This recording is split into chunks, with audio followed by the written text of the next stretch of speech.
They say the desert doesn't just burn you, it bleeds you dry. In Phoenix, when the mercury hits degrees, the air isn't just air anymore, it's a physical weight, a shimmering, invisible wall that presses against your lungs until you're gasping for anything that isn't fire.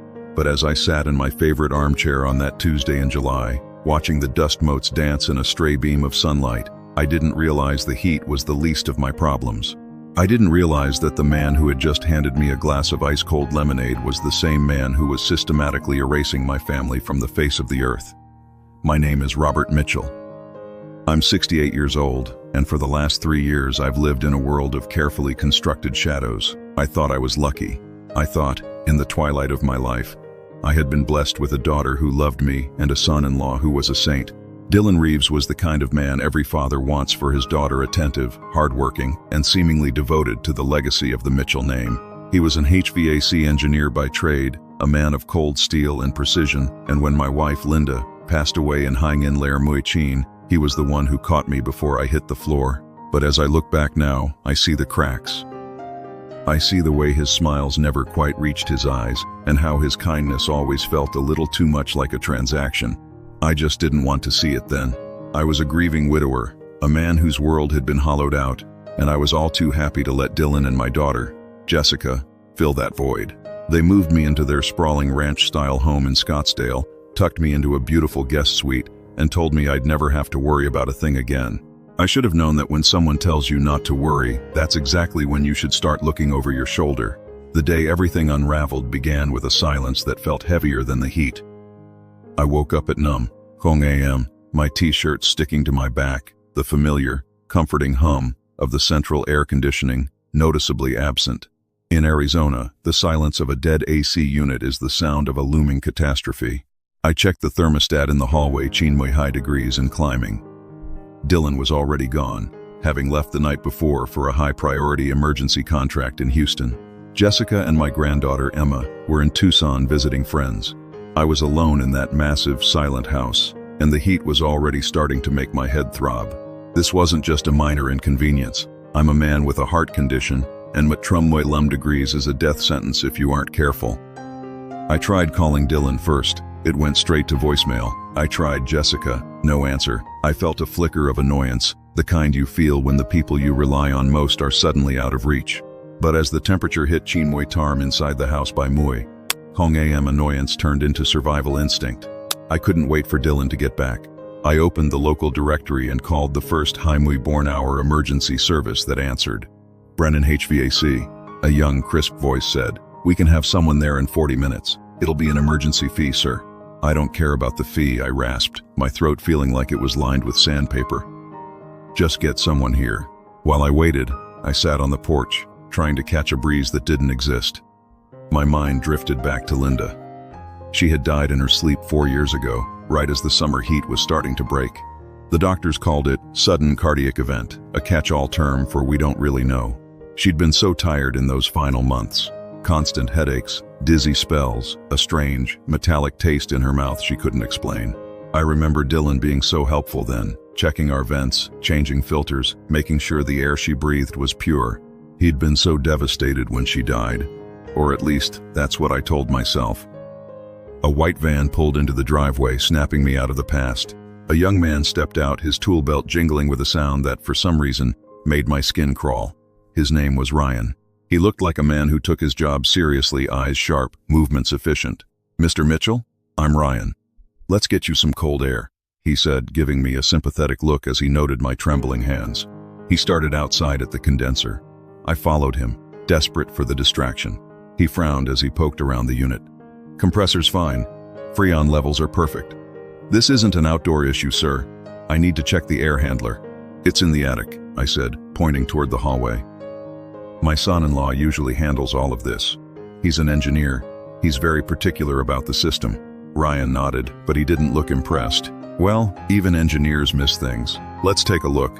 As we walked back inside, the heat in the hallway was suffocating. Ryan pulled down the attic ladder, a heavy wooden thing that groaned under the strain. I watched him climb up, his flashlight cutting through the darkness above. I stayed at the bottom, my knees too weak for the climb. "Everything okay up there?" I called out after a few minutes of silence. There was no answer. Just the sound of muffled footsteps and the clink of metal against metal. I waited, the sweat stinging my eyes. Then, I heard a sound that didn't belong in an attic. It wasn't the sound of a wrench or a screwdriver.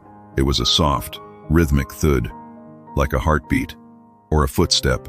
Suddenly, Ryan's head appeared at the edge of the attic opening. His face, which had been flushed from the heat moments ago, was now deathly pale. He wasn't looking at me. He was looking at a small, handheld device in his grip. It was chirping a rapid, insistent sound that made my heart hammer against my ribs. "Mr. Mitchell," he whispered, his voice cracking. "You need to get out of this house. Right now." "What? What is it? Is it a gas leak?" I asked, my mind racing through a dozen different scenarios, none of them good.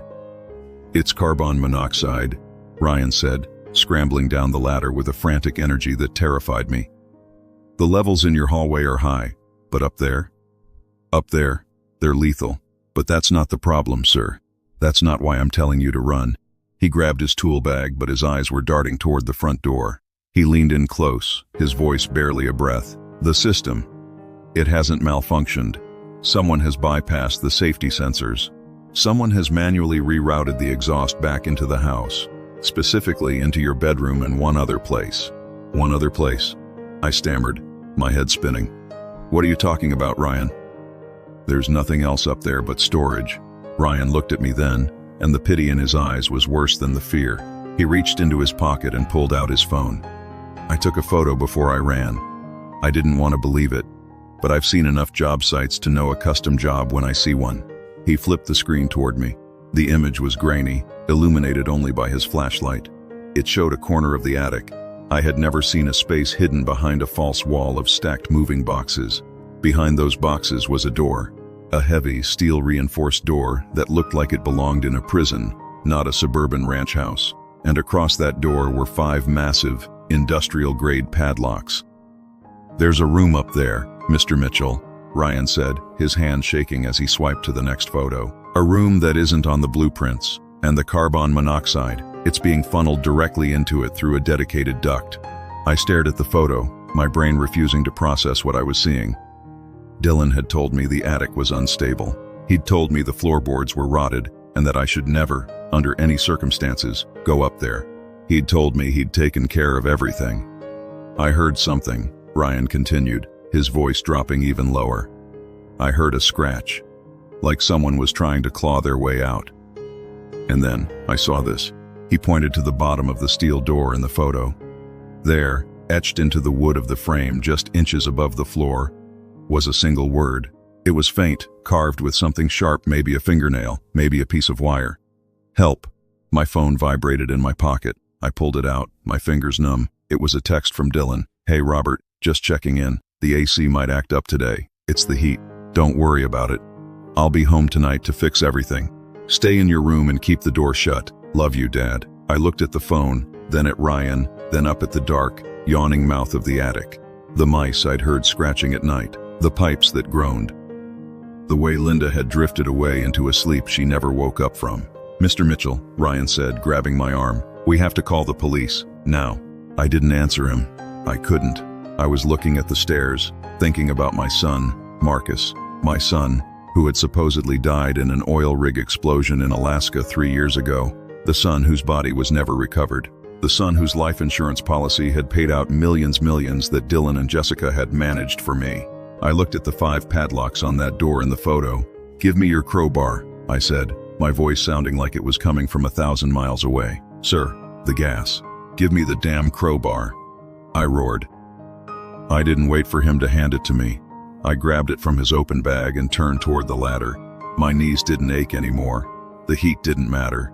The only thing that mattered was the scratching sound I could now hear perfectly, even from the floor below. It wasn't a mouse. It was a man. And as I put my foot on the first rung of that ladder, I knew that if I climbed into that darkness, the life I had known, the family I had loved, was going to die. I just didn't realize that some things are better off dead. The wood of the ladder bit into the arches of my feet, a dull, nagging pain that felt a lifetime away from the fire roaring in my chest. Ryan was shouting something behind me, pleading with me to come down, talking about brain damage and oxygen levels, but his voice was just static.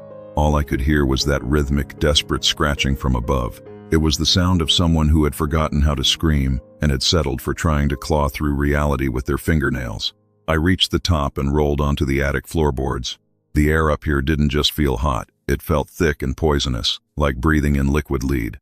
My vision swam, the edges of the room blurring into a nauseating yellow haze. I knew, rationally, that the carbon monoxide was already starting to shut me down. My heart was thumping a frantic, irregular rhythm against my ribs, but the adrenaline that pure ancestral rage kept my hands locked tight around the cold iron of the crowbar. I've spent 68 years trying to be a good man. I've spent 40 of those years believing that if you provide for your family and keep your head down, the world will treat you with a certain level of basic decency. I realized, lying there in the dust and the dark, that I had been a monumental fool. I had been so busy being comfortable that I hadn't noticed the man I called my son-in-law was building a slaughterhouse right above my head. I looked at the false wall of boxes, the ones Dylan had meticulously stacked 3 years ago. He'd told me they were full of Marcus's unsalvageable belongings, old clothes, books, the debris of a life cut short. He told me it would be too painful for me to go through them. "Let me handle it, Robert," he'd said with that soft, practiced empathy. "You've lost enough. Let me take the weight." I crawled toward the boxes, shoving them aside with a strength I didn't know an old man possessed. They were light, empty. Just a stage set. Behind them sat the steel door Ryan had photographed, a cold, gray slab of defiance that looked entirely out of place in a domestic home. It was the kind of door you'd find on a walk-in freezer or a high-security vault. 5 padlocks hung from a heavy-duty steel hasp, their chrome faces mocking me. I pressed my ear to the cold metal. "Marcus?" I whispered. My voice was a shredded wreck. "Marcus, are you in there?" The scratching stopped instantly. For a heartbeat, there was a silence so absolute it felt like the world had stopped spinning. Then, a voice thin, raspy, and sounding like it was being pulled through a bed of gravel spoke a single word. "Dad?" The sound of it nearly broke me. It wasn't the voice of the 30-year-old man who had left for Alaska. It was the voice of a ghost. It was the sound of a man who had spent 3 years breathing in his own despair. I didn't know it yet, but that one word was the exact moment my old life ended, and a much darker one began. I didn't waste time crying. I didn't have the breath for it. I jammed the crowbar into the first hasp and threw my entire weight against it. My bones creaked, and my vision flared white, but I didn't stop. I thought about the day Marcus died. The phone call from a supervisor at the rig. The official documents Dylan had helped me sign because I was too catatonic with grief to read them. The way Dylan had insisted on a memorial service within the week, telling me that closure was the only way to survive. The 7-figure life insurance policy that Marcus had supposedly taken out just months before the accident, a policy I didn't even know existed until the check arrived in the mail. Dylan had been the one to invest that money for me. He'd told me he was putting it into a diversified portfolio to ensure Emma's college fund and my retirement. In reality, he was using my son's blood money to fund the very walls that held him prisoner. "Hold on," I screamed at the door, the first padlock snapping with a violent crack. "I'm here, Marcus." "I'm here." I was working on the second lock when the memories of the last 3 years began to sharpen, cutting through the CO-induced fog. I thought about the mice. I thought about the times I'd mentioned the scratching to Jessica, my daughter, my own flesh and blood. She'd always have an answer ready. "It's just an old house, Dad. The desert heat makes the wood expand." Or she'd distract me with Emma, putting my granddaughter in my lap so I'd forget the sounds coming from the ceiling. I felt a cold shiver that had nothing to do with the attic's temperature. How much did Jessica know? Was she a prisoner of Dylan's manipulation, or was she the one holding the other end of the rope? I remembered the way she'd look up at the ceiling sometimes during dinner, a quick, darting glance before turning back to her salad with a smile that felt a little too tight, a little too perfect. The second lock gave way, then the third. My hands were bleeding, the rough iron of the crowbar tearing at my palms, but I didn't feel a thing. I was a man possessed. "Ryan," I yelled down the ladder. "Call the police. Tell them there's a kidnapping. Tell them everything." "I already called them, sir." Ryan's voice drifted up, sounding panicked. "They're 10 minutes out. You need to come down. Those gas levels are in the red." I ignored him. I was on the 4th lock. My mind was racing back to the headaches Linda used to have. The way she'd sit in her recliner, rubbing her temples, complaining about a strange smell in the house. Dylan would always be there with a glass of water and a pill. He'd spend hours working on the HVAC system in our old house too. He'd told us he was upgrading the filtration. Now, looking at the sabotaged ducts in this attic, the truth hit me with the force of a physical blow. Linda hadn't died of a sudden cardiac event. She'd been the prototype. Dylan hadn't just been practicing his engineering on our vents, he'd been practicing a murder. He'd killed my wife to get me under his roof, to get his hands on our savings, and to clear the way for his final play. And I had thanked him for it. I had hugged the man who murdered my wife at her funeral. I had cried on his shoulder while he calculated the ppm of carbon monoxide it took to stop a heart. The fifth lock was the biggest, a heavy, brass beast that seemed to defy the crowbar. I was gasping now, my lungs screaming for oxygen that wasn't there. I felt my knees buckle and I slumped against the steel door. "Marcus," I wheezed, my forehead pressed against the cold metal. "I'm sorry. I'm so sorry." "Dad," the voice came again, closer to the door now. Is he there? Is Dylan there?" "No," I said, find a new spark of rage to fuel my muscles. "He's in Houston. He's gone. It's just us." "He has a camera," Marcus rasped. The words were a warning, sharp and terrifying. "He's watching, Dad. He's always watching." I froze. I looked up at the rafters. Tucked away in the shadows of a crossbeam, a small, unblinking red light stared back at me. A high-definition security camera, perched like a vulture. My blood ran cold. If Dylan was in Houston, and he had a camera, he knew exactly what was happening. He wasn't just an engineer, he was a voyeur of his own cruelty. And if he was watching me break those locks, he knew his 3-year game was over. Suddenly, the silence of the house was shattered, not by the police, and not by the wind. From somewhere deep in the house, the garage, maybe I heard the heavy, unmistakable thud of a car door slamming. Then, the sound of the keypad on the back door chirping as a code was entered. Dylan wasn't in Houston. He'd been waiting for the AC to fail. He'd been waiting for me to be incapacitated by the gas so he could come home and discover the tragic accident. And now, he was inside the house, and I was trapped in the attic with a crowbar and a dying son.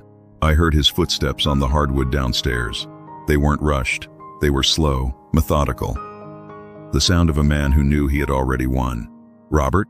His voice called out from the bottom of the stairs, sounding impossibly calm, impossibly kind. I saw a van in the driveway. "Is everything okay, Dad? You know you shouldn't be playing with the attic ladder." I gripped the crowbar, my knuckles white, as I heard him begin to climb. Each creak of the wooden rungs felt like a nail being driven into my coffin. I looked at the final lock, then at the camera, then at the yawning hole in the floor where Dylan's head was about to appear. What happened next changed everything, because for the first time in 3 years, I stopped being the victim. I looked at the steel door and whispered, "Stay quiet, Marcus. Don't make a sound." I stepped into the shadows behind the false wall of boxes, the crowbar raised high above my head, waiting for the saint of the family to show his face. But as Dylan's hand reached the top rung, I realized I hadn't just misjudged his character.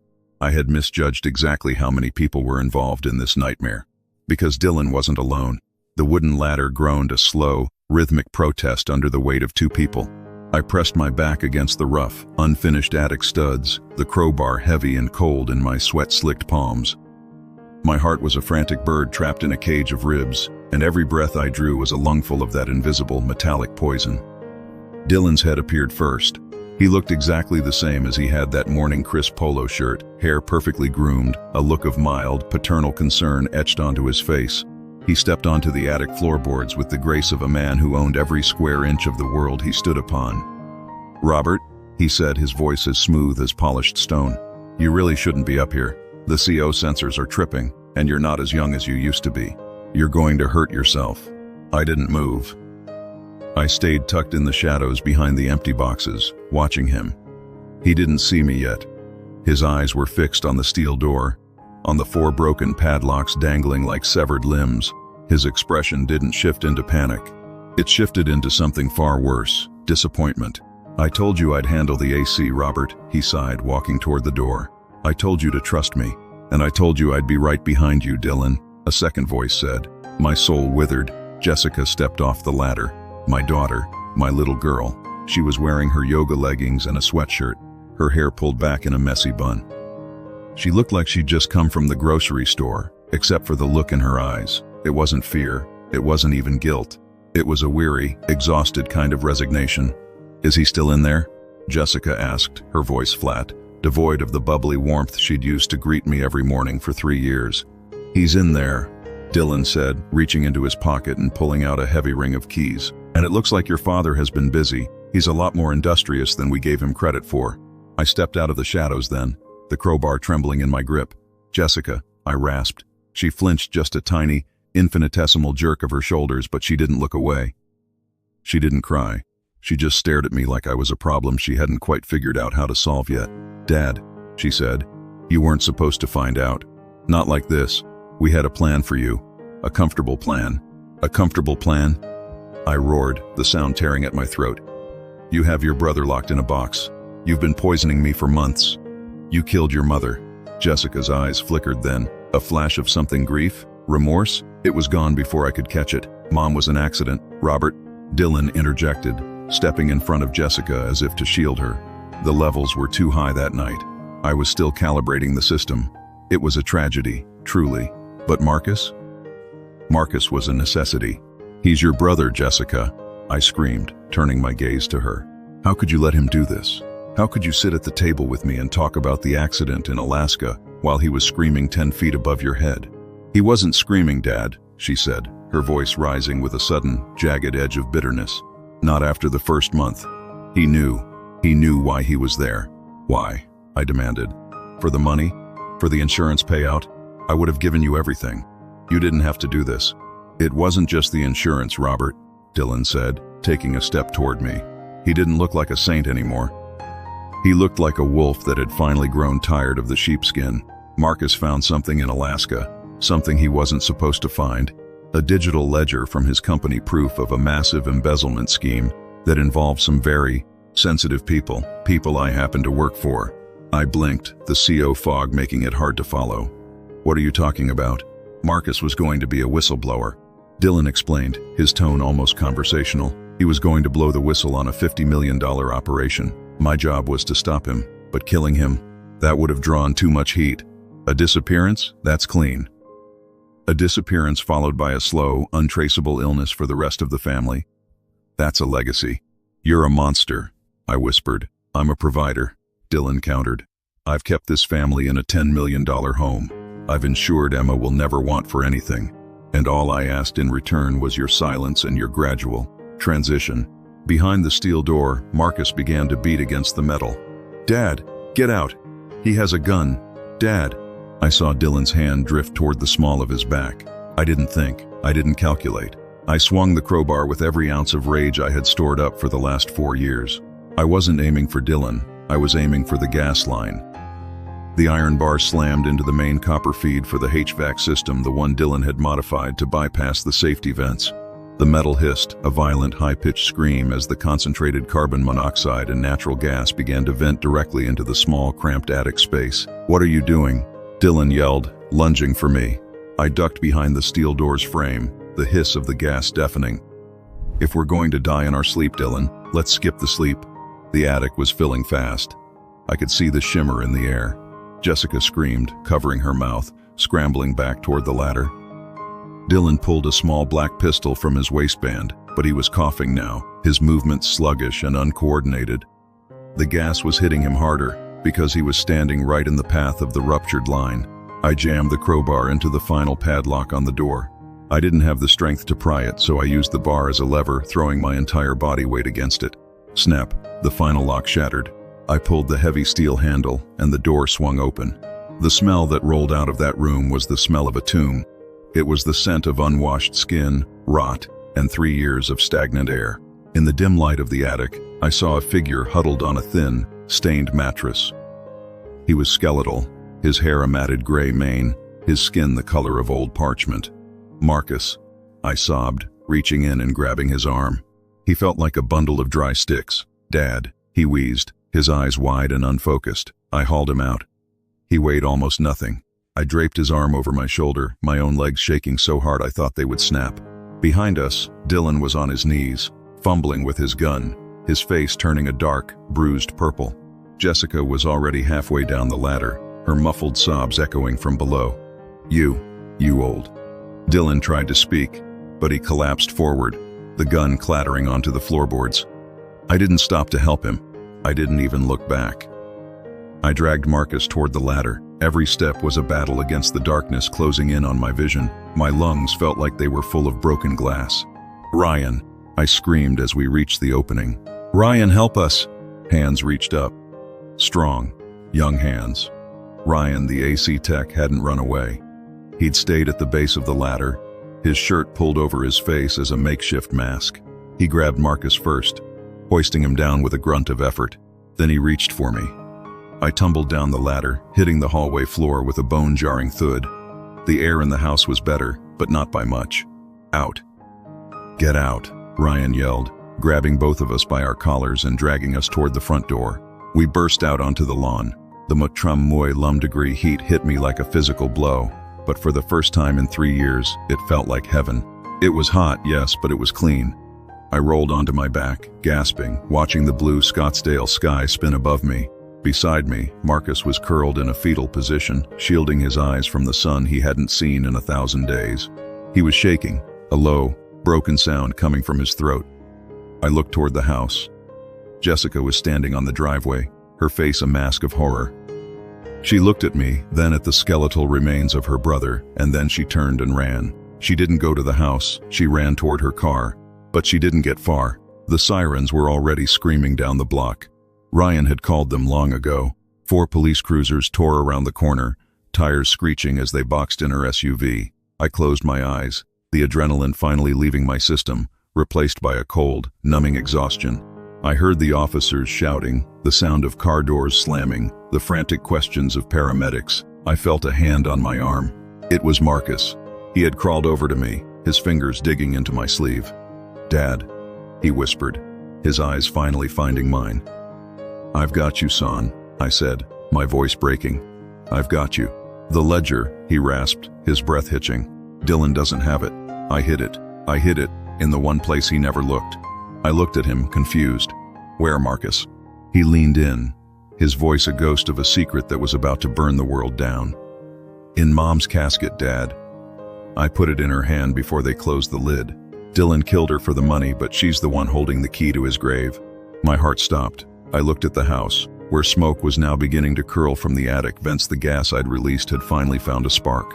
The truth was out. But as I watched my daughter being handcuffed and my son-in-law being carried out of the house on a stretcher, I realized the nightmare wasn't over. Because if that ledger was in Linda's grave, we weren't just dealing with a family betrayal anymore. We were dealing with the people Dylan worked for. And they were going to come looking for what was buried with my wife. I didn't know it yet, but the real war was just beginning. The antiseptic sting of the ICU was a mercy compared to the metallic rot of the attic, but as I sat by Marcus's bed, the silence of the hospital felt like a different kind of trap. My son, or what was left of him, was buried under a mountain of white linens and tangled IV lines. He looked like a sketch of a human being, a pencil drawing where someone had pressed too hard on the bones and forgotten to fill in the rest. Every time he shifted in his sleep, his skin looked paper-thin, as if the mere act of breathing might tear him apart. The doctors called it a miracle. I called it a damnation. I sat there for 24 hours straight, my own lungs burning with every breath, my head throbbing from the lingering effects of the carbon monoxide. They'd given me oxygen too, but no amount of medical-grade air could scrub the guilt from my chest. I had lived in that house. I had slept, eaten, and watched old westerns on the television while my son was being slowly erased less than 20 feet above my head. I had let Dylan Reeves call me Dad. I had let him pour my coffee. I had let him console me on the anniversary of my wife's death. It's funny how the brain protects you from the things you aren't ready to know. I looked at the heart monitor, the green line jumping in a steady rhythmic beep, and I realized that every creak I dismissed as the house settling was Marcus's fist against the floor. Every pipe rattle was him begging for his father. I didn't know it yet, but the physical recovery was going to be the easy part. The real work was going to be learning how to look at myself in the mirror without wanting to smash it. Detective Elena Santos came into the room around midnight. She was a sharp, weary woman who looked like she'd seen enough of the world's ugliness to recognize it in her sleep. She didn't offer any platitudes. She just pulled up a chair and looked at the skeletal man in the bed. "He's stable," I said, my voice sounding like it was being dragged over broken glass. He's lucky, Santos replied. Your son-in-law is in the high-security ward 3 floors up. He's going to live, Robert. The DA is already drafting the charges. Kidnapping, attempted murder, fraud, conspiracy. But the story about your wife. That's what's going to keep him in a cell until the sun burns out. I leaned forward, my hands shaking. The ledger, Elena. Marcus said it's in the casket, with Linda. She sighed, rubbing the bridge of her nose. We're working on the exhumation order. It's a legal nightmare, even with a confession. But Robert, I need you to be very clear with me. If there's a ledger in that grave that implicates an embezzlement scheme of that size, we aren't just talking about a greedy son-in-law anymore. We're talking about people who make Dylan look like a choir boy. I don't care who they are, I growled. They took my wife. They took my son's life. They tried to take mine. I want them buried. What about your daughter? Santos asked, her eyes searching mine. That was the question I'd been avoiding. Jessica was being held in a county facility, her bail denied. The comfort she'd spoken of in the attic, the way she'd stood there and watched her husband try to gas me to death, haunted me more than the darkness of the attic ever could. I needed to see her. I needed to know if the girl I'd raised was still in there somewhere, or if she was just another one of Dylan's cold-blooded calculations. The next morning, I stood behind the reinforced glass of the visitation room. When Jessica was let in, she looked small. She wasn't wearing her designer yoga clothes anymore. She was in a rough, orange jumpsuit that made her skin look sallow. She sat down and picked up the phone, her eyes red-rimmed and hollow. Dad, she whispered. I didn't pick up the phone at first. I just looked at her. I looked for the toddler who used to fall asleep on my chest. I looked for the bride I'd walked down the aisle only years before. But all I saw was a stranger. Did you know? I finally asked after I pressed the receiver to my ear. It wasn't like that, she started, her voice trembling. Dylan. He said it was for the best. He said Marcus had gotten into trouble with some very dangerous people. He said the only way to keep him safe, to keep us safe, was to hide him. He told me it was temporary. 3 years, Jessica. I said, my voice dead. 3 years he was in that room. Did he tell you it was temporary when he started drilling holes in the furnace? Did he tell you it was temporary when your mother died in that bed? I didn't know about Mom, she screamed, her voice cracking the glass. I swear to God, Dad, I thought it was her heart. Dylan said her heart just stopped. He was so good to us. He was so caring. He was a predator, Jessica, and you were his accomplice. He said we'd be rich, she sobbed, her face crumbling. He said Marcus was going to ruin everything.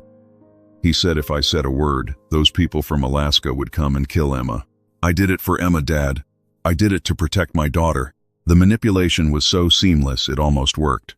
For a split second, I felt a flicker of the old fatherly instinct to reach through the glass and hold her.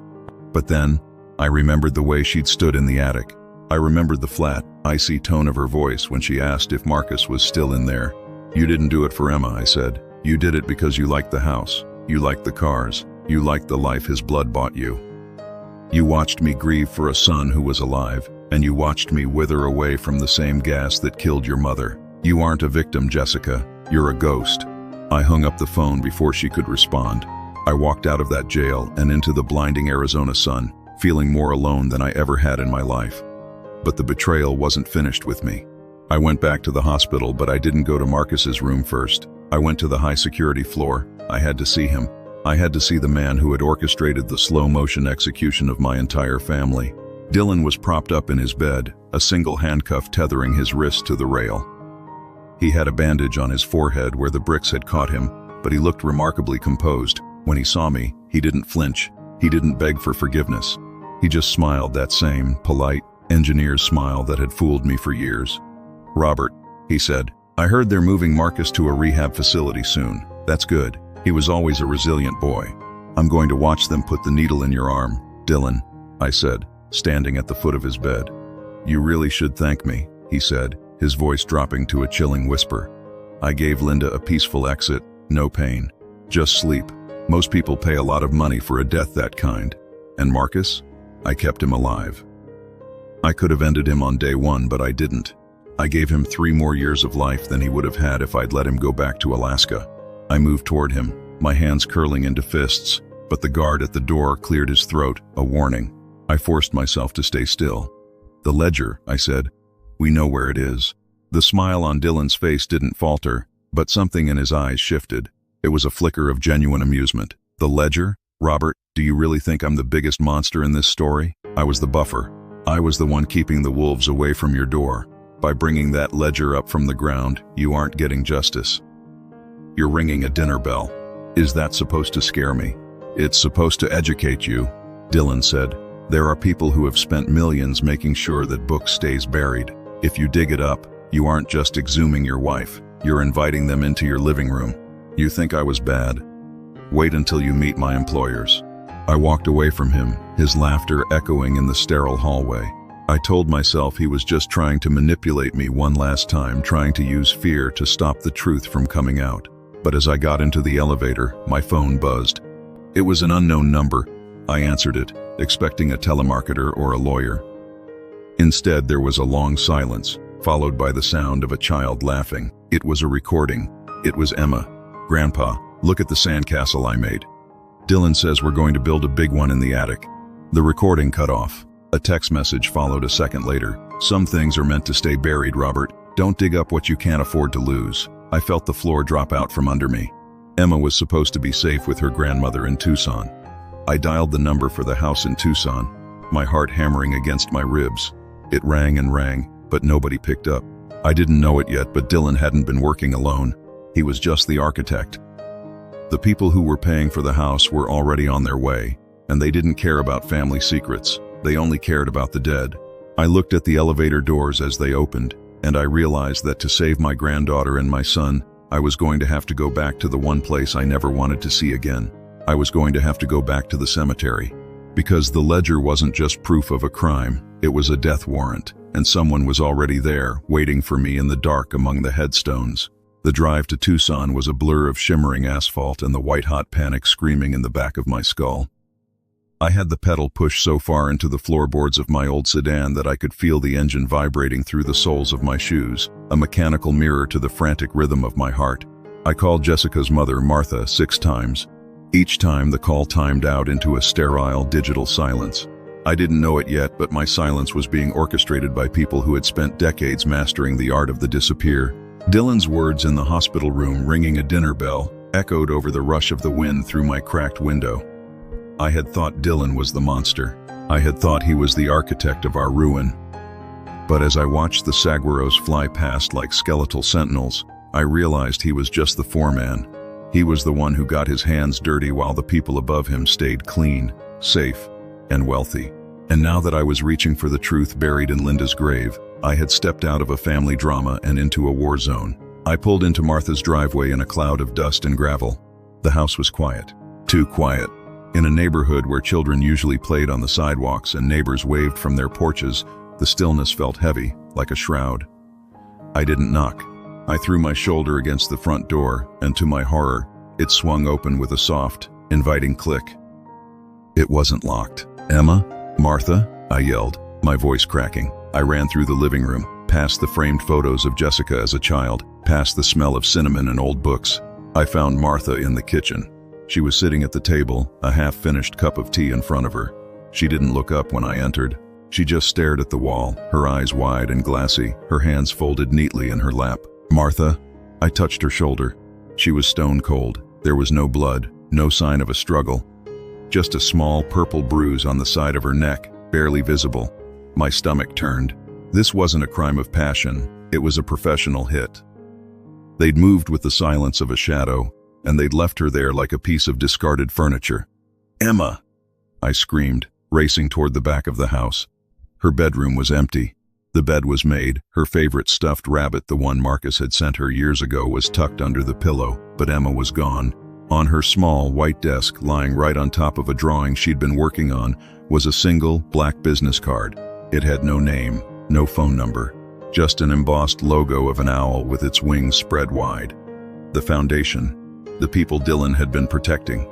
The people who had been funding our lives. My phone buzzed again. It was a video file this time. I hit play with shaking fingers.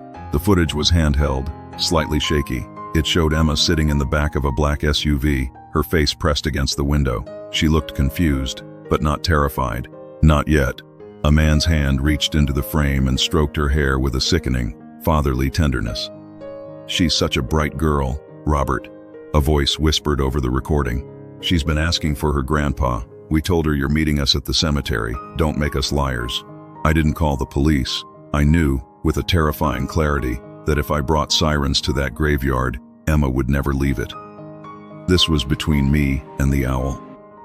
I got back into my car and drove toward the Desert View Cemetery. The sun was beginning to dip below the horizon, painting the sky in violent streaks of orange and purple, the colors of a bruise. As I drove, I thought about Linda. I thought about the secret she had unknowingly carried into the earth. Marcus had said he'd hidden the ledger in her hand.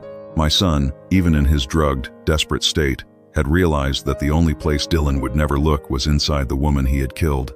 Dylan was a sociopath, but he was also a man of habit. He avoided the dead because they reminded him of his failures. But the owl? The owl didn't have feelings. It had interests. I reached the cemetery gates as the light was fading into a bruised twilight. The gates were chained shut, but I didn't care. I drove my car straight through the rusted iron, the sound of the impact echoing like a gunshot through the silent rows of the dead. I parked near the back, under the same mesquite tree where I'd stood only days before. The air was cooler now, but it felt thin, as if the desert itself was holding its breath. I grabbed the shovel I'd kept in my trunk for gardening and walked toward Linda's plot, but I wasn't the first one there. 3 men were standing over her grave. They were dressed in dark, expensive suits that looked entirely out of place among the dust and the granite. They weren't digging, they were waiting.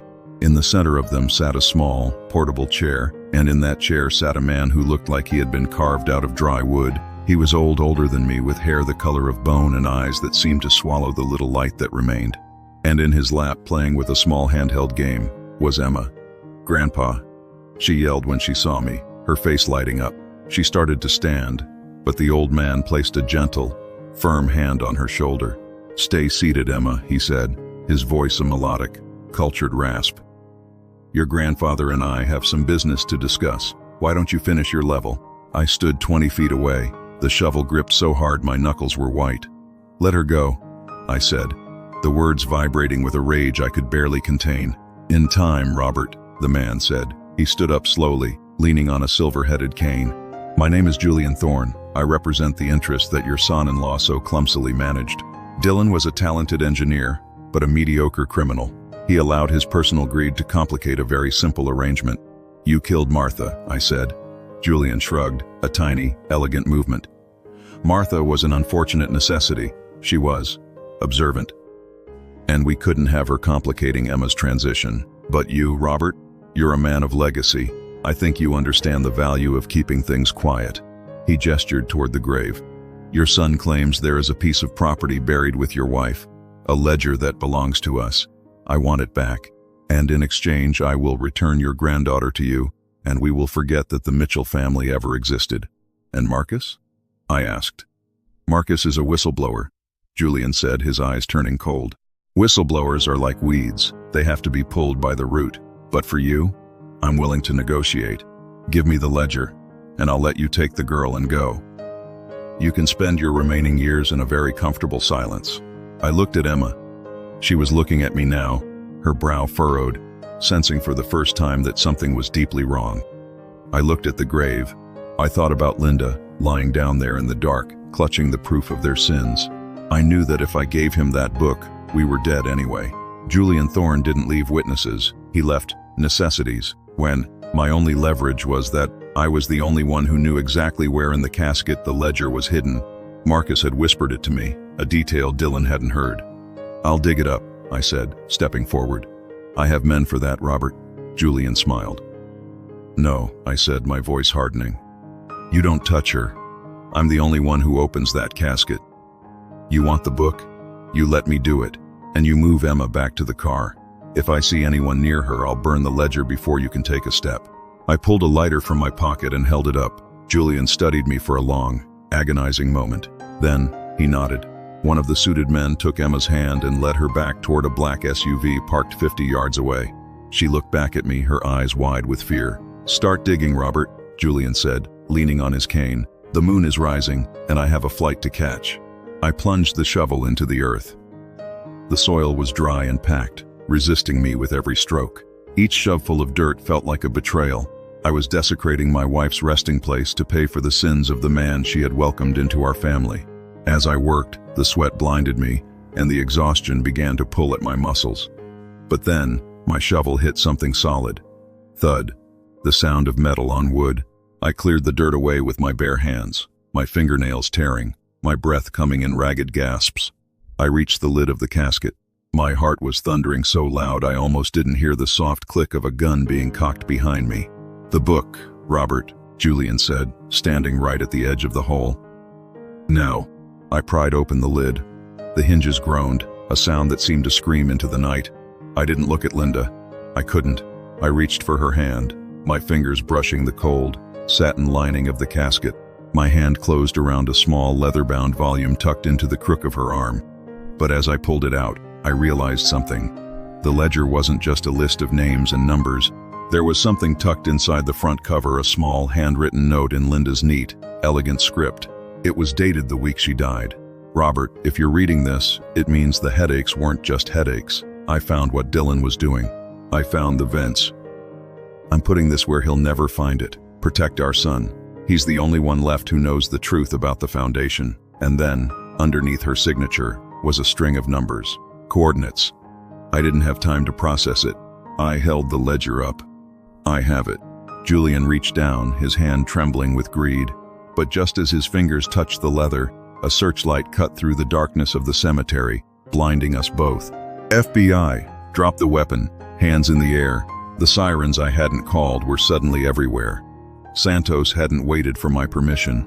She'd tracked my phone the moment I left the hospital. But the employers didn't surrender. Julian's men pulled their weapons, and the cemetery erupted into a nightmare of muzzle flashes and screaming lead. I dived into the grave, pulling the casket lid over me as the bullets hissed through the air above. I was lying in the dark, inches away from my wife, clutching a ledger that was the key to a $50 million empire. And as the world exploded above me, I realized the most terrifying truth of all. The coordinates Linda had left. They weren't for a bank account. They were for a second room, a room that Dylan hadn't built in the attic, a room that was located directly beneath the house I had lived in for 30 years. I didn't know it yet, but Marcus wasn't the only one Dylan had been keeping. The darkness of the casket was absolute, smelling of cold silk and the faint, lingering scent of the lavender perfume Linda had worn every Sunday for 40 years. Above me, the world was ending in a cacophony of lead and screams. I pressed the leather-bound ledger against my chest, feeling the sharp edges of the secret that had turned my family into a graveyard. Every crack, crack, crack of gunfire felt like it was punching through my own skin. I was 68 years old, lying in a hole in the ground with my murdered wife, while my granddaughter was somewhere in the crossfire. If there is a rock bottom for a man, I had found it.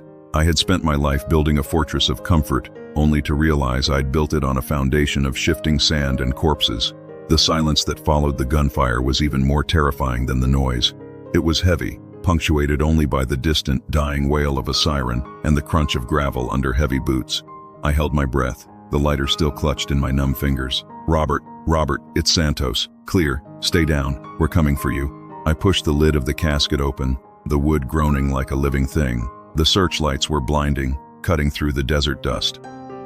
I scrambled out of the grave, my clothes caked in the dirt of my wife's resting place. Detective Santos was there, her pistol lowered but her face tight with adrenaline. "Emma?" I gasped, the word barely a sound. "She's safe. We got her. Harris is with her in the armored unit." Santos grabbed my arm, pulling me away from the open grave. Two of Thorne's men were down, dark shapes slumped against the headstones. Julian Thorne, however, was nowhere to be seen. His portable chair was overturned, and a trail of blood led toward the back gate where a black SUV had roared away. "He got away," I said, the rage starting to boil over the fear. "For now," Santos said, her eyes falling on the ledger in my hand. "Is that it?" "It's more than a ledger," I whispered, thinking of the note tucked inside. "It's a map. We didn't go back to the hospital. We couldn't. If Julian Thorne was willing to turn a cemetery into a killing field, the hospital was just a fishbowl. Santos took us to a secure FBI annex, a windowless bunker of concrete and humming servers. Emma was there, wrapped in a shock blanket, clutching the stuffed rabbit. When she saw me, she didn't cry. She just stared with eyes that were too old for a 6-year-old. "Grandpa," she said, her voice small, "the man with the cane." He said you were a keeper of secrets. I'm just a man who's tired of lying, honey, I said, kissing her forehead. While the technicians began to process the ledger, I sat in a corner with the note Linda had left me. Protect our son. He's the only one left who knows the truth about the Foundation. And then the coordinates. I pulled up a map on a nearby terminal, my fingers trembling as I typed in the numbers. The map zoomed in, spiraling down until it hit a familiar patch of green and brown. My breath hitched. It wasn't the ranch house in Scottsdale. It was our old house. The one in Phoenix, where Marcus and Jessica had grown up. The one I had lived in for 30 years before Dylan convinced me to sell it and move into his ranch. What is it, Robert? Santos asked, leaning over my shoulder. These coordinates. They're the old Mitchell estate, my family home. You sold that property 3 years ago, right after Marcus died, Santos noted, to a holding company. Yeah, I said, a cold realization dawning on me. A holding company called Nocturne Investments. I never looked into them. Dylan handled the paperwork. He said it was a fast cash buyer so I wouldn't have to deal with stagings or open houses. Let me guess, Santos said, her jaw tightening. Nocturne is a subsidiary of the Foundation. Linda knew, I whispered. Somehow, before the gas took her, she realized that house wasn't just a house. She calls it a second room, but Marcus was in the attic at the ranch. So who, or what, is at the old estate? We didn't wait for a warrant. The Foundation had already declared war. Legalities were a luxury we couldn't afford. Santos gathered a tactical team, and we moved through the midnight streets of Phoenix like a funeral procession. The old Mitchell house looked the same, yet entirely different. It was a sprawling mid-century ranch with a brick facade and a massive desert willow in the front yard. But the windows were blacked out with heavy, industrial film. A high-end security fence had been installed, topped with subtle, razor-sharp wire. It didn't look like a home anymore. It looked like a black site. Thermal is showing 3 signatures inside. A tactical officer whispered into his comms. 2 in the living area. 1 somewhere deep. Sub-basement. There is no sub-basement, I said. I lived there for 30 years. There's a crawl space and a laundry room, that's it. The coordinates don't lie, Robert, Santos said. The breach was surgical. Flashbangs shattered the silence, followed by the rhythmic thud-thud-thud of suppressed rifles. We followed the team in. The interior of my old home had been gutted. The warm oak floors were gone, replaced by cold, gray epoxy. The walls were lined with servers, humming with a low, sinister energy. This wasn't a residence. It was a data hub, a surveillance hive. In the center of the living room, where Linda used to place our Christmas tree, sat a bank of monitors. I looked at the screens and felt my stomach drop into my shoes. Every screen showed a different room in the Scottsdale ranch. I saw my own bedroom. I saw the kitchen. I saw the hallway where I used to sit and think of Linda.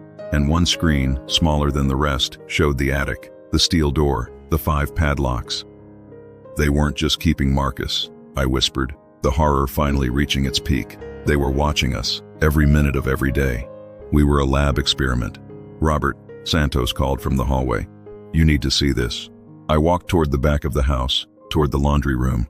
The floor had been cut away, revealing a sleek, hydraulic lift that led down into the earth. It was a masterpiece of hidden engineering, something Dylan would have been proud of. We descended into the sub-basement.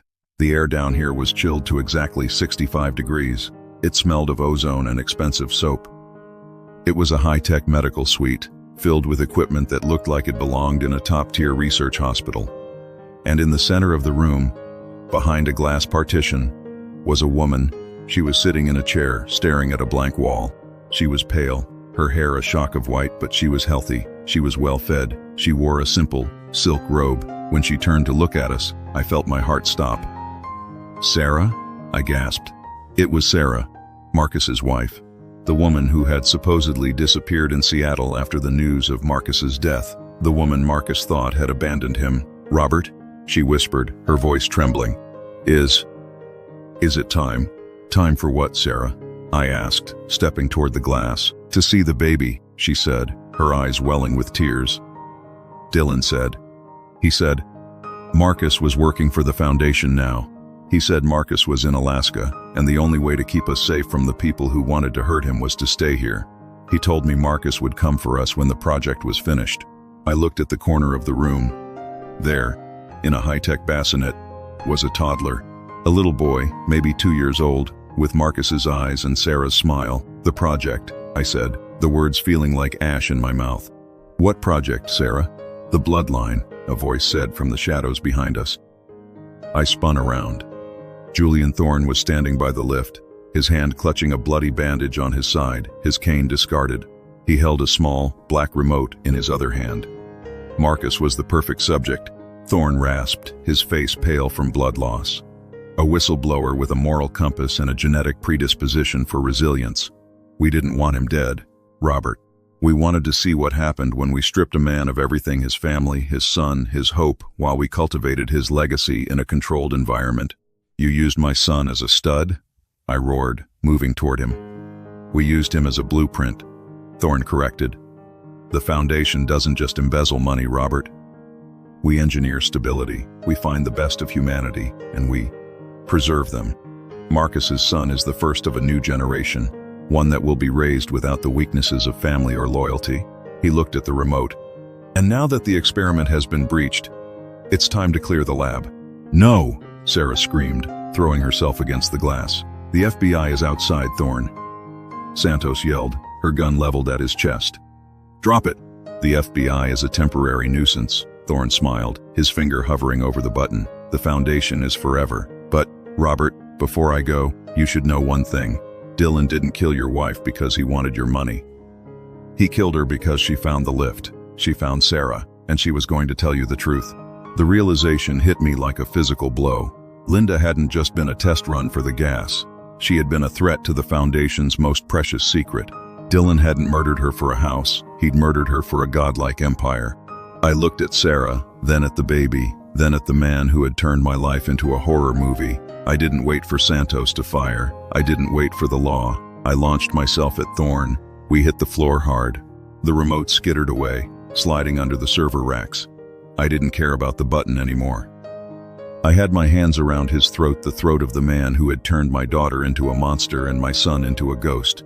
"You took everything," I screamed, the strength of a dead wife and a broken son flowing into my fingers. Thorne clawed at my face, but he was old and weak.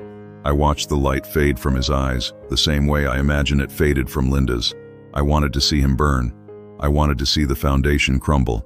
But as my grip tightened, I felt a hand on my shoulder. "Dad, stop." I froze. I looked up. Standing in the entrance of the sub-basement, leaning heavily on a tactical officer, was Marcus. He was still in his hospital gown, a jacket thrown over his shoulders, his face a mask of agony and shock. He wasn't looking at me, he was looking at Sarah. And for the first time in 3 years, the scratching in the attic stopped. The silence wasn't poisonous anymore. It was the silence of a man who had finally come home. I let go of Thorne's neck. He slumped to the floor, gasping for air, but I didn't look at him. I stood up, my knees shaking, and watched my son walk toward the glass partition. "Sarah," Marcus whispered. The world seemed to pause, but the Foundation wasn't finished. As Marcus reached for the glass, every monitor in the room suddenly flickered to life. Not with surveillance feeds, but with a single scrolling list. Names, thousands of them, politicians, judges, CEOs, and at the very bottom, highlighted in red, was a single name that made the blood drain from my face. Robert Mitchell, Asset, Born-Trumlair High, decommissioned. I wasn't just the father, I wasn't just the victim, I was the target from the very beginning. And I didn't know it yet, but the revenge I had planned was nothing compared to the truth of why they had chosen us in the first place. I thought I had reached rock bottom. I was wrong. The ground was still falling. The red glow of the monitors pulsed like a dying star, casting long, distorted shadows across the cold epoxy floor of the sub-basement. I stared at the screen, at the words Asset, Born-Trumlair High Decommissioned on D, and felt a chill that had nothing to do with the air conditioning. The name beneath mine was Linda's, her status, eliminated. Below that, Marcus, long-term isolation, stress adaptation test. And Jessica, recruited, operational. My entire life, my career, my marriage, my children wasn't a life at all. It was a ledger. I thought I had worked my way up to an executive position at a top-tier insurance firm through grit and long hours. Now I realized that every claim I had denied, every risk assessment I had signed had been a cog in a machine I never knew existed. I hadn't been an executive. I had been an unwitting gatekeeper for the Foundation's financial interests. And when I reached retirement age, when I became decommissioned, they didn't just let me go. They started the harvest. Dad? Marcus's voice was a whisper, thick with a pain that no medicine could touch. He was still standing by the glass, his hand pressed against the transparent wall that separated him from the wife he thought had abandoned him and the son he didn't know he had. I turned away from the screen, my eyes burning. Sarah was on the other side of that glass, her face a mask of disbelief and hope. She pressed her palm against Marcus's, two ghosts finally touching through the cold barrier of their shared prison. "Get them out," I said, my voice sounding like a command from a man I used to be.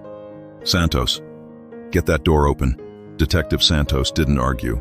She used her tactical radio to call for a breach team, her eyes darting between the monitors and the pale, gasping figure of Julian Thorne on the floor. Thorne was laughing a wet, rattling sound that made my skin crawl. "You think this is a rescue, Robert?" Thorne wheezed, clutching his throat. "You've just stepped into the furnace. The Foundation doesn't lose assets. They liquidate them." "Shut up," Santos snapped, but I could see the flicker of doubt in her eyes. She knew as well as I did that the names on that screen represented power that reached far beyond a sub-basement in Phoenix.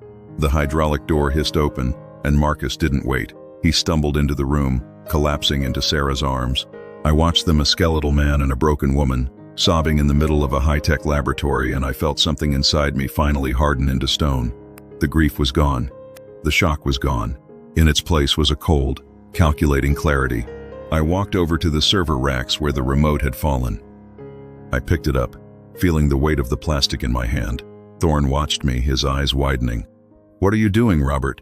You don't know the codes. You'll trigger the purge." "I spent 30 years in insurance, Julian," I said, stepping over him. "I know how to read a policy, and I know how to find the loopholes. I wasn't looking for a purge button. I was looking for the source. If this house was a data hub, it had to be connected to an uplink." I began ripping panels off the walls, my fingers bleeding as I tore through the wires. I found it tucked behind a cooling unit, a black box with a steady, blue pulse. The master server. "Santos," I called out. "I need your tech guy. Right now. If we don't dump this data before Thorne's friends arrive, we're all going to be decommissioned for real."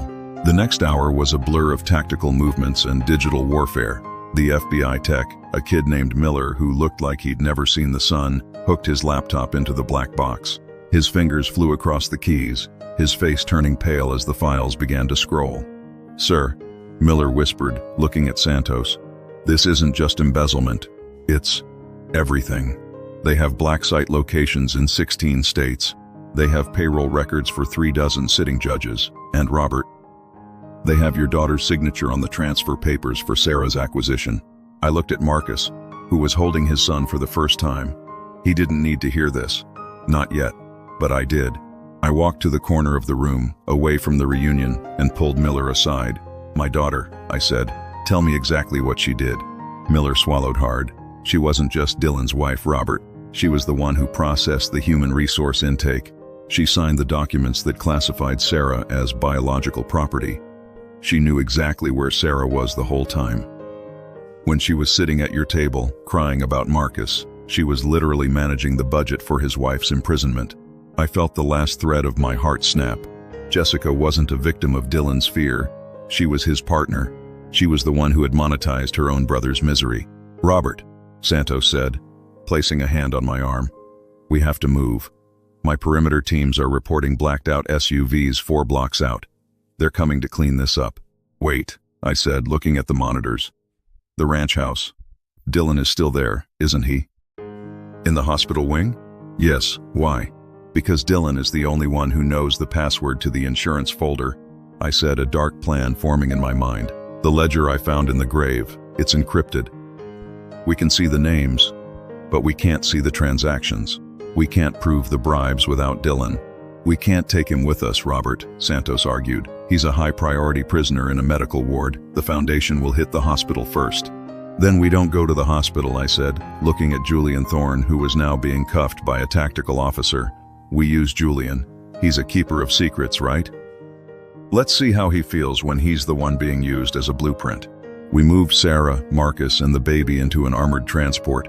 I stayed with Santos in the lead vehicle, the black server box tucked between my feet like a ticking bomb. As we pulled out of the old Mitchell estate, I saw the black SUVs in the rearview mirror. They didn't have sirens, they didn't have markings, They just had the cold, methodical intent of a shark. "They're going to follow us," Santos said, checking her sidearm. "Let them," I replied. "I'm not running anymore, Elena. I'm going to do what I did for 30 years. I'm going to settle the claim." We didn't head for the FBI headquarters. We headed for the one place the Foundation would never expect us to go, the Maricopa County Jail. I knew Dylan's legal team was already working on his release, but I also knew that the jail's intake system was the only place in the city with a dedicated, air-gapped server room that Thorne's hackers couldn't touch from the outside. But as we screeched into the intake bay, the world shifted again. The guards at the gate didn't raise the barrier. They stood there, motionless, their rifles leveled at our windshield. They weren't wearing their standard uniforms. They were wearing the OWL logo on their tactical vests. "They're already here," Santos whispered, her hand going to her radio. "Dispatch, this is Unit Moy High. We have a breach at the county facility." The radio hissed with white noise, jammed. "They aren't here to rescue Dylan," I said, watching as a figure stepped out from the guard shack. It was Jessica. She wasn't in an orange jumpsuit. She was in a crisp, black suit, her hair perfectly coiffed, a tablet in her hand. She looked at our armored transport, her expression completely void of emotion. She tapped the screen of her tablet, and the massive steel gate behind her began to slide open. "Dad," her voice crackled over our vehicle's external speakers. "You shouldn't have dug up the ledger. It was the only thing keeping you alive. Now, the Foundation has decided that asset, Borntrum Lair High, is no longer a liability. You're a surplus." "Jessica," I roared, leaning toward the glass, "you're killing your own family." "Family is just a biological variable, Dad," she replied, her voice cold and hollow. "Dylan taught me that. Now, give us the server and I'll make sure Marcus and Sarah have a comfortable ending. If you don't, well, I've already seen how much CO it takes to clear a room. I wonder how much it takes to clear an entire jail." She wasn't bluffing. I looked at the ventilation shafts of the jail building. Faint, white plumes of gas were already beginning to drift from the vents. She was gassing the entire facility, prisoners, guards, everyone, just to get to us. "Robert, what do we do?" Santos asked, her face pale. I looked at the server box. I looked at the ledger, and then I looked at the coordinates Linda had left me. I realized there was one more number on that list, a number I hadn't understood until this very moment. It wasn't a location. It was a frequency. "Miller," I yelled at the tech guy in the back, "can you broadcast on the Borntrum Bornmui Fire Nummui megahertz band?" "Yeah, but that's an old emergency broadcast frequency. Why?" "Because," I said, a grim smile touching my lips, "the Foundation thinks they're the only ones who can record a conversation. But my wife. She didn't just find the ledger. She found the transmitter." I pulled the ledger out and ripped open the back cover. Tucked inside was a tiny, vintage micro recorder, the kind Linda used to use for her grocery lists. It had been running for hours the day she died. "Play it," I commanded. Miller hooked it up and the speakers filled with a sound that made the entire van go silent. It wasn't the sound of Dylan talking to me. It was the sound of Julian Thorne and Jessica 3 years ago, discussing the decommissioning of Robert Mitchell. "He's too smart, Julian," Jessica's voice echoed, sounding younger, more eager. "If we don't start the exposure now, he'll find the accounts." "I can handle the gas. Just give me the code for the vents." I looked out the window at my daughter. She heard her own voice echoing across the parking lot. For the first time, her mask slipped. She looked at the tablet in her hand, then at the building she was currently poisoning. "I didn't just bring a ledger, Jessica," I said into the microphone. "I brought the evidence that you're the one who killed your husband's saintly reputation. The Foundation doesn't like loose ends. And right now, you're the biggest loose end in Phoenix." Suddenly, the SUVs behind us didn't move toward our van. They veered toward the gate. They weren't coming for the server. They were coming for the woman who had just been outed as a liability. "Dad!" Jessica screamed, her voice finally full of the terror I'd been waiting for. "Wait! Help me!" I watched as the men in the black suits stepped out of their vehicles. I watched as they moved toward my daughter with the same clinical precision Dylan had used on the attic vents. I had a choice. I could save the daughter who had tried to kill me, or I could protect the son who had survived hell.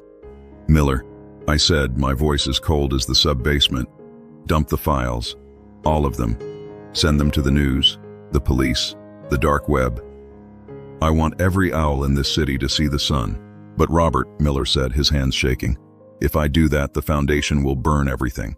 your house, your history, everything. Let it burn, I said. I'm done with comfortable. As the upload progress bar hit Chin Mui Chin Fun Trum, a black SUV slammed into the guard shack, pinning Jessica against the wall. She looked at me through the windshield, a final, desperate plea in her eyes. I didn't blink. I didn't look away. I watched the monster I had raised face the monsters she had served. But as the files hit the internet, and the sirens of 100 police cars finally began to wail in the distance, I felt a vibration under my feet. The ground wasn't just falling anymore, it was exploding. The Foundation's final failsafe had been triggered, and as the county jail began to rumble with the force of 1,000 pounds of thermite, I realized that the revenge I had sought wasn't the end of the story. It was the invitation to the final twist. The roar of the thermite wasn't a bang, it was a hungry, white-hot hiss that seemed to swallow the very oxygen from the air. I watched through the reinforced glass of the transport as the Maricopa County Jail, the monument to the law I had spent my life respecting, began to liquefy from the inside out. The concrete didn't crumble, it wept, glowing with a terrifying, incandescent light. "Drive," I screamed, slamming my fist against the partition. "Drive." Santos didn't need the encouragement. She floored the armored unit, the tires screaming as we lurched over the curb and through the closing gap of the gate. In the rearview mirror, I caught a final, stuttering image of the guard shack. The black SUV was still pinned against the wall, and for one heartbeat, I saw a hand pale, trembling, and adorned with the gold watch I had given Jessica for her graduation reach out from the wreckage. Then the fire arrived. A wall of white heat erased the shack, the SUVs, and the daughter I had failed. I didn't close my eyes. I didn't turn away. I watched the fire consume the last of my bloodline until there was nothing left but a blooming cloud of ash rising into the Phoenix night. I had spent 40 years building a family, and it had taken exactly 40 seconds for the foundation to turn it into a charcoal smudge on the pavement. We drove for hours, weaving through the back roads of the Sonoran Desert until the city lights were nothing more than a guilty glow on the horizon. Nobody spoke. Marcus sat in the back, his arms wrapped tightly around Sarah and their son, his eyes fixed on the floorboards. He was free, but he was a man who had traded one cage for another, a cage made of memories and the weight of the bodies we'd left behind. We eventually pulled into a remote BLM campsite, a patch of dirt and scrub brush miles from any paved road. Miller, the FBI tech, was already out of the van before the dust had settled, his laptop open on the hood, the blue light of the screen making him look like a ghost. "The upload is finished," Miller whispered, his voice shaking. "It's everywhere. Interpol, the New York Times, WikiLeaks. It's a global dump. The Foundation's encryption keys are being decrypted by 1,000 servers as we speak." "Does it matter?" I asked, stepping out into the cool desert air. My clothes still smelled of Linda's grave.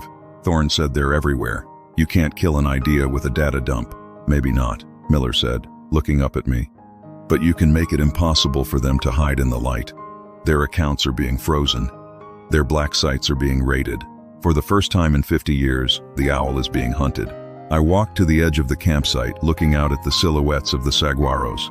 Santos followed me, her boots crunching on the gravel. She didn't say she was sorry about Jessica. She knew better. "Robert," she said softly. "The encrypted folder, the one you called the insurance file." Miller managed to bypass the final layer of the Foundation's logic gate. "You were right. It wasn't just bribes." "What was it, Elena?" She handed me a tablet. The screen displayed a single, scanned document from Mutngin Chin Trum Tarmoy High. It was a project proposal for a company called Aegis Risk Management. I recognized the letterhead immediately. It was the boutique firm I had worked for before it was absorbed by the national insurance giant I retired from. I scrolled down to the author's name. Robert Mitchell, Senior Analyst. My heart didn't just stop, it seemed to wither in my chest. I looked at the words I had written 44 years ago, words I had long ago dismissed as the ambitious ramblings of a young man trying to impress his bosses. Proposal for social sustainability through managed attrition. By identifying high-yield biological assets and isolating them from systemic liabilities, we can ensure the long-term solvency of the interest group. I didn't know. I whispered, the tablet slipping from my fingers. It was just a theoretical model. It was an insurance algorithm for long-term healthcare costs. I was trying to find a way to lower premiums by identifying low-risk genetic lines. The Foundation didn't see it as a theory, Robert, Santos said. They saw it as a business plan. They took your work, your algorithms, your life's research, and they used it to build their empire. You weren't a victim of the Foundation. You were the architect. The final twist didn't come with a bang or a gunshot. It came with the realization that every tragedy I had endured, the death of my wife, the imprisonment of my son, the corruption of my daughter, was the inevitable conclusion of a machine I had designed. The Project M I'd seen on Dylan's laptop, it didn't stand for Marcus or Mitchell, it stood for model. I was Asset, born Trumlair High, because I was the 402nd test case of my own algorithm. They hadn't chosen me at random. They had used me to test the stress adaptation of the very man who had conceived the system. Dylan wasn't just a son-in-law. He was a quality control officer sent to see if my blueprint for resilience would hold up under the weight of my own grief. Linda had died because she found the early drafts of my work in our old house. She'd realized that the man she loved had unknowingly written the death warrants of thousands of people. She hadn't been murdered because she found the sub-basement. She was murdered because she was going to tell me that I was the monster I was looking for. I sank to my knees in the dirt, the vast, indifferent desert, stretching out around me. I thought of the attic. I thought of the 5 padlocks. I thought of the scratching sound that had haunted my dreams. Marcus was the survivor of my own cold-blooded math. I looked back at the van. Marcus was standing by the door, watching me. He had heard. He knew. He walked toward me, his limp heavy and pronounced in the moonlight. I waited for the blow. I waited for him to curse my name, to take the shovel from the car and finish what the gas couldn't. Instead, he sat down in the dirt beside me. He didn't look at me, he looked at the stars. I found a note in the sub-basement, Marcus said, his voice steady. In Sarah's room. It was from Dylan. He'd left it there in case things went wrong. He knew the Foundation would eventually turn on him. Marcus pulled a crumpled piece of paper from his pocket. It says, "Robert, you always told me that in insurance, there are no accidents, only unforeseen variables. I wasn't the variable, Dad. You were. You were the only part of the equation that refused to balance." Marcus looked at me then, and his eyes weren't full of hate. They were full of a terrible, weary understanding. "You wrote a book about how to break people, Dad, and then you spent 3 years breaking yourself to save me. I think that counts for something." "It doesn't bring her back," I choked out. "It doesn't fix what I did." "No," Marcus said. "But the Foundation is gone. You leaked the algorithms. You burned the blueprints. The system is dead, even if the man who built it is still breathing." We sat there in the silence of the Sonoran night, a father and a son who were the only remains of a life that had never been real. I realized then that revenge isn't about the people you hurt. It's about the truth you finally stop running from. I had wanted to kill Dylan, and in the end, I had killed the version of myself that had allowed him to exist. We didn't go back to Scottsdale. We didn't go back to our old lives. The Mitchell name was dead, erased by the very data dump that had exposed the owl. 6 months later, I found myself in a small cabin in the Pacific Northwest, far from the heat and the dust of Arizona. The air here was cool and wet, smelling of pine and damp earth. I spent my mornings chopping wood and my afternoons watching Marcus teach his son how to walk on the grass. Sarah was healing. She didn't talk much about the second room, but she smiled when she looked at the mountains. We were off the grid, living under assumed names, the survivors of a war the world was already starting to forget. I kept one thing from the old life. Not the money I'd funneled the remains of my accounts into a trust for the families of the victims Miller had found in the Foundation's files. I kept the small, leather-bound ledger from Linda's grave. I sat on the porch one evening, the sun dipping behind the evergreens, and I opened the book to the final page. There, in the space beneath Linda's coordinates, I wrote a single line: "The cost of a secret is always higher than the cost of the truth." I closed the book and threw it into the stone fireplace in the center of the cabin. I watched the leather curl and the pages turn to orange embers, the secrets of the Foundation finally becoming nothing more than warmth for my family. I am Robert Mitchell. I was an architect of shadows, a keeper of assets, and a man who forgot the value of his own blood. But as I watched the smoke rise into the clean, mountain air, I realized that I had finally settled the ultimate claim. The house was gone. The blueprints were ash. And for the first time in 68 years, when I closed my eyes, the only sound I could hear was the wind in the trees. No scratching, no breathing, just the silence of a man who had finally found his way out of the attic. I looked at Marcus, Sarah, and the baby, and I realized that the best revenge isn't a life for a life. It's a life built on the ruins of the lies we used to tell ourselves. The desert had tried to bleed me dry, but the rain had finally washed me clean.